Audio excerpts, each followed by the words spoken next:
I'm Jess Bratt. I'm the team leader of the Family Support and Advocacy team here at Micah Projects. So the Family Support and Advocacy team has two programs that we offer. We have the Families Crisis program, which supports families experiencing homelessness in the Brisbane area to gain access to safe and stable housing. And then the Homestay program offers support to families who have a tenancy in their name where there might be tenancy issues. The team's made up of 5 family support and advocacy workers at the moment and myself as team leader. COVID-19 did have a big impact on the families who we support as a team. The really positive thing about the support that we offer is the fact that families have a relationship with individual workers, so they have a contact person. So the fact that there's a strong relationship there really helped for us to be able to determine what individual families needed. The main issues that we saw that families were experiencing were higher levels of anxiety and stress. That was particularly bad for parents and children who already had pre-existing mental health issues. The stress in the media really did have a strong impact on the parents and children who we were working with. Another issue that we experienced that families experienced was that the children were at home being homeschooled. And one of the barriers that we often see is that families on low incomes or experiencing poverty and disadvantage don't have access to smartphones or iPads or laptops.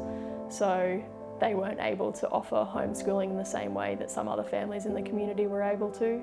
So families were very clear with us about whether or not they didn't want visitors coming to the home. So as a service, we were listening to what individual parents felt comfortable with and what they wanted support with during COVID-19. We were able to continue with outreach support, so going to visit families at their home, but what we did was we weren't going inside to the home. We were meeting in outdoor spaces and making sure that we were observing social distancing. Lots of other services closed down during COVID-19, which was difficult for families who are experiencing social isolation because often they rely on formal support services. But the benefit was that we could continue to have those connections with families, and what we did was we got support from the donations team here at Micah to make sure that we could take out toilet paper, basic food, and baby formula was a big one, so workers were able to go and deliver that to families and also use that as an opportunity to catch up and make sure that families were okay and coping with things, and that was a good way for them to let us know what they needed.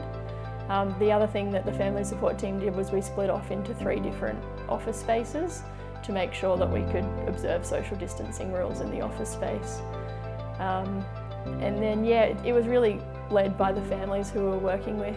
Of course, with the homeschooling as well, we were trying to help families to gain access to the smartphones or iPads that they needed to facilitate that learning in the home.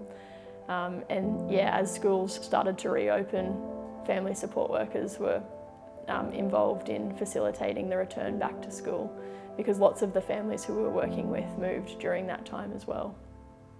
So families experiencing homelessness in Brisbane, it's not quite the same as individuals who are experiencing homelessness. So what we see is families aren't going to sleep rough because they have children that they're caring for, and rarely they will sleep in their cars as well. What homelessness for families looks like is relying on family and friends, and we call that couch surfing.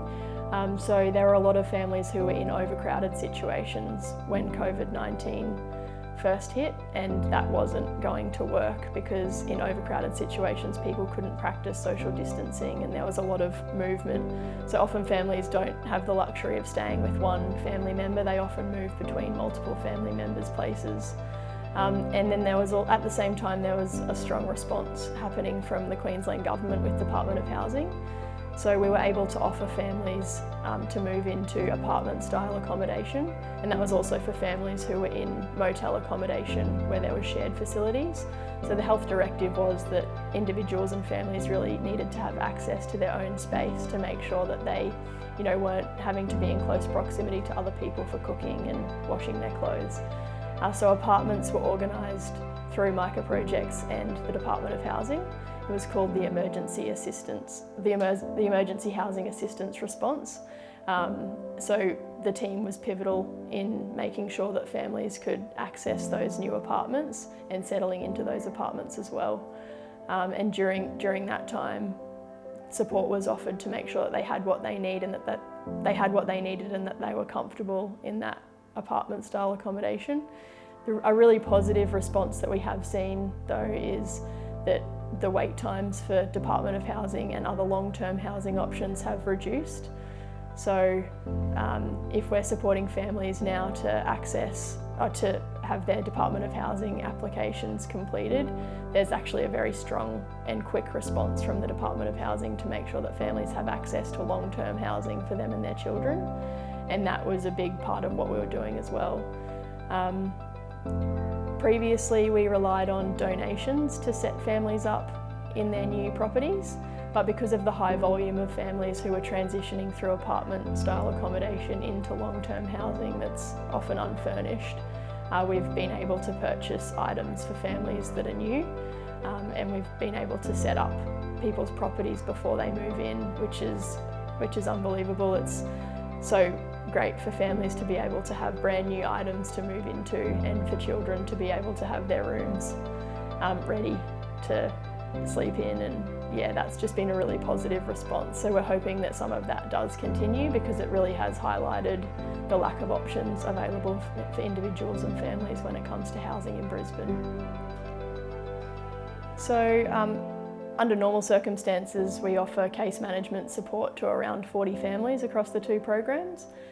Because of the higher volume of families who are coming through Micah Projects seeking support, I think at the moment we're supporting around 51 families, and that includes 111 children. So I think one of the biggest positives that's come out of coronavirus, despite all of the challenges that people have had to face and overcome, is that the response to family homelessness, I think, will change. I think that the length of time that families experience homelessness for will reduce because there's more attention on family homelessness and creating options for families for long-term housing, and that's really important when we're looking at the impacts that homelessness can have on children. And if we can reduce the length of time that families spend homeless, then we can really focus on making sure that families can get set up in their new communities and that children can get linked into education. So that's a really exciting thing for our team moving forward, to be able to reduce the length of time that families spend experiencing homelessness in Brisbane.